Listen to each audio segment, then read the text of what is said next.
दोस्तों, मेरी दीदी की डिलीवरी के वक्त जब मैं अपने दीदी के घर पर आई थी, तो मेरे जीजू ने मुझे कितनी बार किया। फिर तो मैं 2 दिनों तक सही से चल नहीं पाई। कोई भी पोजीशन हम दोनों से उस दिन बाकी नहीं था। कभी लेट कर तो कभी खड़े खड़े, और फिर घोड़ी बनाकर भी उन्होंने मुझे नहीं छोड़ा। दोस्तों, अब मैं आप सभी को यह पूरी कहानी सुनाती हूँ। कृपया इस कहानी को पूरा ज़रूर सुने, तभी आप लोगों को असली मज़ा आएगा। और हाँ, इस चैनल को सब्सक्राइब ज़रूर कर देना, ताकि हर वीडियो आप सबको मिलती रहे। तो चलो शुरू करते हैं। दोस्तों, मेरा नाम पिंकी है। मेरी लंबाई करीब 5.5 फीट है और मेरी उम्र 20 साल है। मेरी जवानी अभी अभी बढ़ना शुरू हुई है और मेरी ब्रा का साइज समय के साथ बढ़ती जा रही है। मेरा चेहरा गोरा है और बॉडी स्लिम है। दोस्तों, यह साली जीजा की कहानी उस समय की है जब मेरी सिस्टर प्रेग्नेंट थी और उनको बच्चा पैदा होने वाला था। उस समय दीदी की देखभाल करने वाला जीजू के घर में कोई नहीं था, तो दीदी ने कहा, कुछ दिनों के लिए पिंकी को बुला लेते हैं। वह ठीक है, कुछ कामों में मेरा हाथ बटा लेगी। और वैसे भी डॉक्टर ने मुझे भारी काम करने के लिए मना किया है। फिर जीजू ने मम्मी को कहकर मुझे भेजने के लिए बोला। मम्मी मान गई और बोली, ठीक है, कल ही पिंकी को पहुंचा देंगे। सुबह होते ही मम्मी ने भाई को कहा, कल रात तुम्हारे जीजा का फोन आया था, वे पिंकी को घर बुलाना चाहते हैं, तो जाओ और उसे छोड़ आओ। फिर भैया मुझको छोड़कर वापस आ गए। शाम को जब जीजा जी ऑफिस से घर वापस आए तो मुझे देखकर बोले, आ गई साली जी, और कैसी हो? तो मैंने कहा, ठीक हूँ जीजा जी, आप बताओ आप कैसे हैं? जीजा बोले, अब साली जी आ गई तो किसी बात की कोई दिक्कत नहीं होगी। फिर सभी बैठकर बहुत सारी बातें करने लगे। उस समय ठंड के दिन थे, रात को सोने की तैयारी हो रही थी। फिर सभी लोग जाकर सो गए और मैं भी दीदी के साथ ही सो गई। सुबह उठकर घर के कामों को जल्दी खत्म करना था, क्योंकि जीजा जी को जल्दी ऑफिस जाना था। काम खत्म करके सब लोगों को नाश्ता दिया और जीजा भी नाश्ता करके ऑफिस चले गए। अब शाम को जब जीजा आते तो मुझसे बात बात पर मजाक भी किया करते थे। और दीदी के डिलीवरी में भी ज्यादा समय नहीं बचा था, तो दीदी से वह सब जीजू को नहीं मिल पाता था।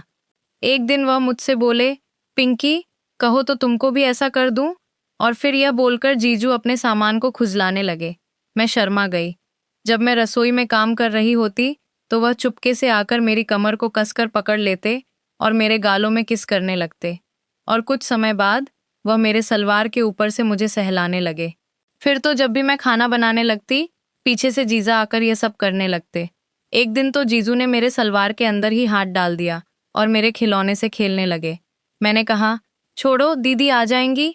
तो उन्होंने कहा, बस तुम खाना बनाती रहो, तुम्हारी दीदी यहाँ नहीं आएगी। दीदी के घर में उनके सास ससुर और देवर भी रहते थे। दीदी की सास ससुर का कमरा नीचे फर्स्ट फ्लोर पर था, तो वे लोग ज्यादातर नीचे ही रहते थे, क्योंकि उनके पैरों में दर्द था, इसलिए ऊपर नहीं आते थे। लेकिन दीदी के देवर मुझे देख लेते तो वह हमसे बातें करने लगते। और दीदी की ही लाज में एक और लड़का भी रहता था, उसके साथ उसके दोस्त लोग आते रहते थे। वे लोग भी मुझे करने की फिराक में रहते थे, लेकिन मैं उन लोगों को भाव नहीं देती थी। और यह सब दीदी को बिल्कुल पसंद नहीं था। दीदी कहती, आजकल के लड़के सिर्फ उसी के भूखे होते हैं, सभी मजा लेना चाहते हैं, और उसमें भी अगर कुंवारी लड़की मिल जाए तो सोने पर सुहागा हो जाता है। क्योंकि यह बात दीदी को बहुत अच्छे से पता थी कि पिंकी को कोई फांस लिया तो बिना किए तो छोड़ेगा नहीं। अगली रात हम सोए ही थे कि दीदी के पेट में अचानक 11 बजे दर्द होना शुरू हो गया। दीदी से दर्द सहा नहीं जा रहा था, तो जीजू ने तुरंत ही पास के सरकारी अस्पताल में उन्हें भर्ती करा दिया। उनके साथ जीजू की मम्मी भी गई थी। मैं और दीदी के देवर, हम दोनों ही घर पर थे। मुझको तो बहुत डर लग रहा था कि कहीं दीदी के देवर ऊपर आकर मेरे साथ कुछ गलत न करने लगें। फिर मैं दीदी के कमरे में सोने चली गई, लेकिन पूरी रात नहीं सो पाई। सौभाग्य से दीदी के देवर ऊपर तक आ ही नहीं, मैं तो बिना मतलब के डर रही थी। जब सुबह हुई तो जीजा जी घर आए और बोले, पिंकी, तुम मौसी बन गई हो, तुम्हारी दीदी को बेटा पैदा हुआ है। मैंने जीजू को बधाई दी, लेकिन तभी उन्होंने एक बार मेरी कमर पकड़कर मेरे गुब्बारे को दबाना शुरू कर दिया और मेरे कपड़े उतारने लगे। मेरे मना करने पर भी वह जोर से मुझे पकड़ लिए और किस करने लगे। फिर उन्होंने मेरे सारे कपड़े उतार दिए और ऊपर से दबाने लगे। मैं इधर उधर करने लगी। जब मैंने जीजू से छोड़ने को कहा तो वह बोले, पिंकी, आज मेरा बहुत मन है, तुमको करना चाहता हूँ। बीते 7 महीनों से मुझे यह सब करने को नहीं मिला, मेरी पत्नी ने तो इस दौरान मुझे हाथ भी नहीं लगाने दिया। तो तुम आज मना मत करना। मैंने अपने आप को छुड़ाते हुए कहा कि यह सब अगर दीदी को पता चल गया तो। और मैं बाथरूम में चली गई। जीजू बाथरूम के पास आकर हंस रहे थे। तभी दीदी का फोन आया और वह बोली, डॉक्टर ने कुछ दवाई बाहर से मंगवाई है, तो आते समय लेकर आना। जीजू ने कहा, पिंकी जल्दी खाना बनाओ, तुम्हारी दीदी के लिए भी खाना लेकर जाना है। मैंने खाना बनाकर जीजा जी को दे दिया और वह खाना खाकर दीदी के लिए लेकर चले गए। फिर मैं भी कमरे में जाकर सो गई। शाम को जब जीजा घर आए तो कहा, तुम्हारी दीदी को अभी 2-3 दिन तक अस्पताल में भर्ती रहना पड़ेगा। उनको बहुत कमजोरी महसूस हो रही है, इसलिए अभी उनकी छुट्टी नहीं होगी। फिर जीजू बोले, पिंकी 1 कप चाय मिलेगी? मैंने चाय बनाई और दोनों साथ बैठकर चाय पीने लगे। तभी जीजू बोले, साली जी क्या आपको पता है कल आपकी दीदी की सालगिरह है? कल 5 साल हो जाएंगे हमारी शादी को। जीजा जी कुछ मायूस थे, तो मैंने कहा, कोई बात नहीं, कल मैं भी दीदी से मिलने चलूंगी। सुबह दीदी से मिलने मैं भी जीजा जी के साथ गई। मुझे देखकर दीदी बहुत खुश हुई। जीजा जी ने दीदी का हाथ पकड़कर कहा, जाने मन, क्या आपको पता है आज हमारी शादी की सालगिरह है? दीदी ने कहा, हाँ मुझे याद है। जीजा जी ने विश करते हुए दीदी के माथे पर किस किया और कहा, आज अगर तुम घर पर होती तो घर में कितनी खुशी होती, और एक साथ 2-2 खुशियां आई हैं हमारे घर में। दीदी ने कहा, तो क्या हुआ? मैं नहीं हूं घर पर तो क्या हुआ, आधी घरवाली तो है ना।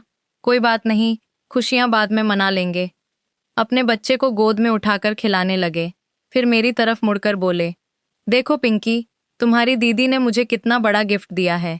पिंकी आज तुम मुझे क्या गिफ्ट दोगी? और मुझे देखकर हंसने लगे।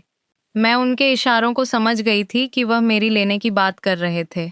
शाम को हम दोनों घर आ गए और मैं खाना बनाने लगी। इतने में पीछे से जीजू आकर मुझे पकड़ लिए और मेरे घुंघराले बालों से खेलने लगे और मुझे किस करने लगे। मैंने जीजू को रोका तो बोले, नहीं पिंकी, आज मुझे मत रोको। उन्होंने मुझे गले से लगाकर पकड़ लिया और फिर दोनों कुछ देर तक चिपक कर एक दूसरे को किस करते रहे। किस करने के साथ साथ मेरे होठों को चूसने लगे। करीब 5-7 मिनट बाद उन्होंने मुझे छोड़ा। जीजा जी बोले, तुम्हारी दीदी नहीं है तो क्या हुआ, मेरी साली पिंकी तो है। आज हम आपके साथ यह सालगिरह यादगार बनाएंगे। चलो अब तैयार हो जाओ। मैं मुस्कुराने लगी। फिर मैं खाना बनाने चली गई और जल्दी जल्दी खाना बनाकर हम दोनों ने खाया और दीदी के लिए टिफिन में डालकर जीजा से भेज दिया। वह खाना देने चले गए क्योंकि दीदी और उनकी सास के लिए खाना घर से ही जाता था। जब जीजू घर वापस आए तो उनके साथ एक और आदमी आया था। वह कमरा सजाने का काम करता था। मैं समझ गई कि जीजा मेरे साथ कुछ अलग ही करना चाहते थे।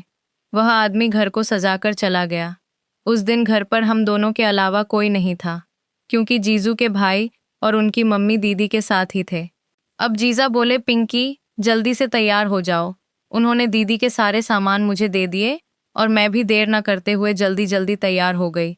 तब तक सजाने वाला आदमी अपने काम के पैसे लेकर जा चुका था। उस समय मैं बहुत ही सुंदर और खूबसूरत दिख रही थी। जीजा जी से कंट्रोल नहीं हुआ। वह जल्दी से आकर मुझे गोद में उठा लिए और पूरे बेडरूम में नाचने लगे। पूरे कमरे में परफ्यूम और सुंदर फूलों की महक थी। दोस्तों, मैं उस दिन किसी दुल्हन से कम नहीं दिख रही थी और मुझे भी ऐसा महसूस होने लगा था जैसे मेरी आज ही सुहागरात है। जीजी तो कब से तैयार होकर मेरा इंतजार कर रहे थे। उन्होंने मखमली कुर्ता जामा पहन रखा था। वह भी एकदम दूल्हे जैसे लग रहे थे। वह मेरे पास आकर मेरा घूंघट उठाने लगे तो मैंने शर्म से अपनी आंखें बंद कर लीं। फिर मैंने भी उनसे लिपट गई। थोड़ी देर बाद अलग हुए और फिर वह मेरे गोरे बदन को चूमने लगे और मेरी ब्रा खोलने लगे। फिर एक एक करके मेरे कपड़े उतारते गए और साथ ही किस भी कर रहे थे।